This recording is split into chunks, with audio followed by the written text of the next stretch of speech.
Welcome back to our channel. Today, we are talking about the common food intolerances known. You don't want to miss it. Stay tuned until the end for some valuable and knowledgeable information for a happy, healthier living. Lactose intolerance. Lactose intolerance is a condition characterized by the body's inability to fully digest lactose, a sugar found in milk and dairy products.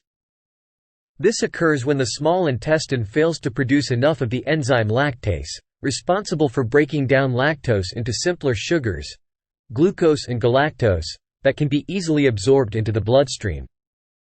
As a result, undigested lactose moves into the colon, where it ferments and causes a range of uncomfortable symptoms. Common signs and symptoms of lactose intolerance include bloating, gas, diarrhea, stomach cramps or pain.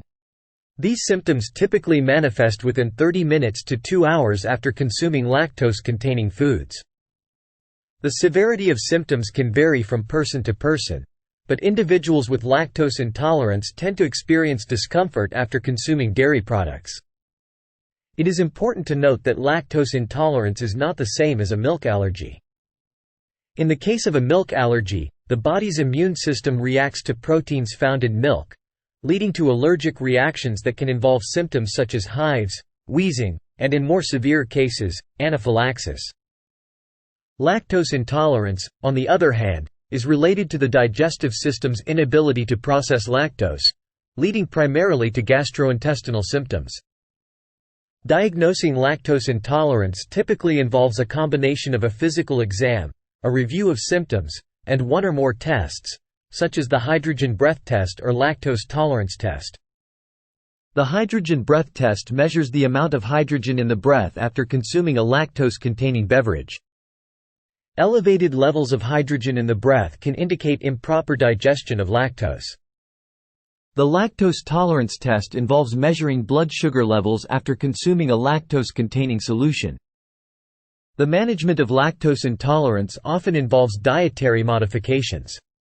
This may include reducing or eliminating lactose-containing foods and beverages, or alternatively, using lactase supplements that can aid in the digestion of lactose.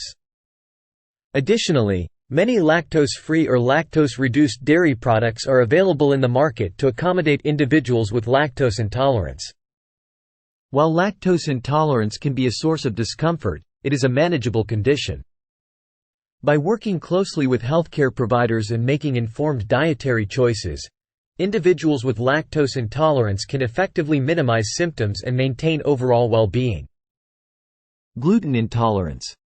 Gluten intolerance is a non-celiac gluten sensitivity. Individuals experience adverse reactions upon consuming gluten-containing foods. Gluten is a protein. It is usually found in that are made of rye, barley, wheat and triticale, a cross between wheat and rye. In those with gluten intolerance, the ingestion of gluten can lead to a range of symptoms without the immune system's involvement, differentiating it from celiac disease, an autoimmune condition triggered by gluten. Common signs and symptoms of gluten intolerance may include bloating and abdominal discomfort, diarrhea or constipation, fatigue, headaches, joint pain, nausea. These symptoms typically occur after ingesting gluten and may improve with a gluten-free diet.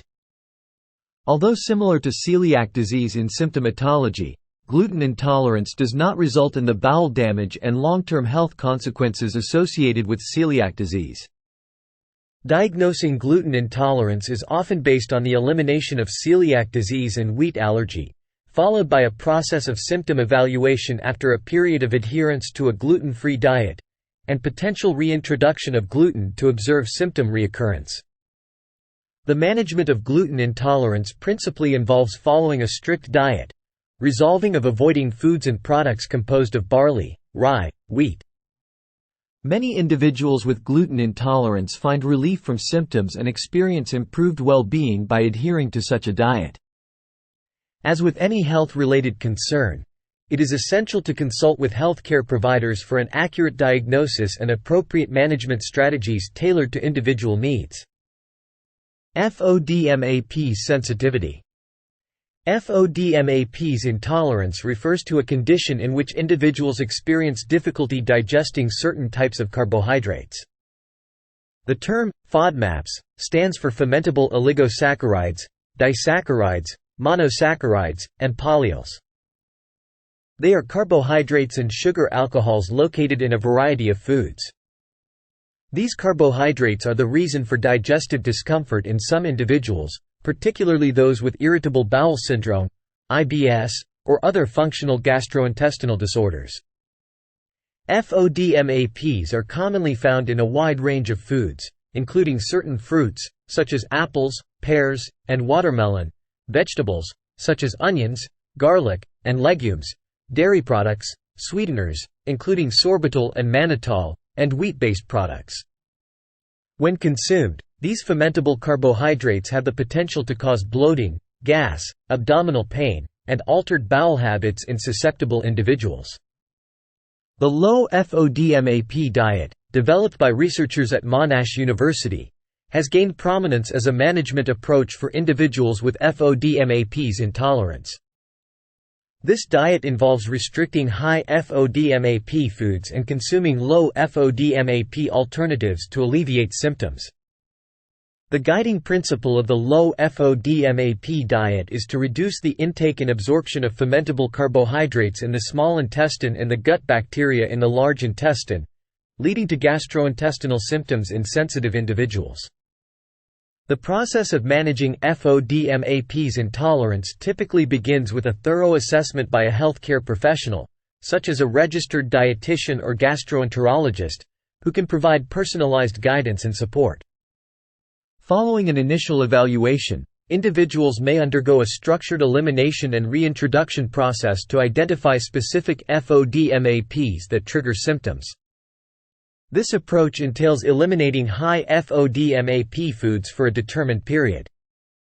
They are then gradually reintroduced as a process to determine individual tolerance levels.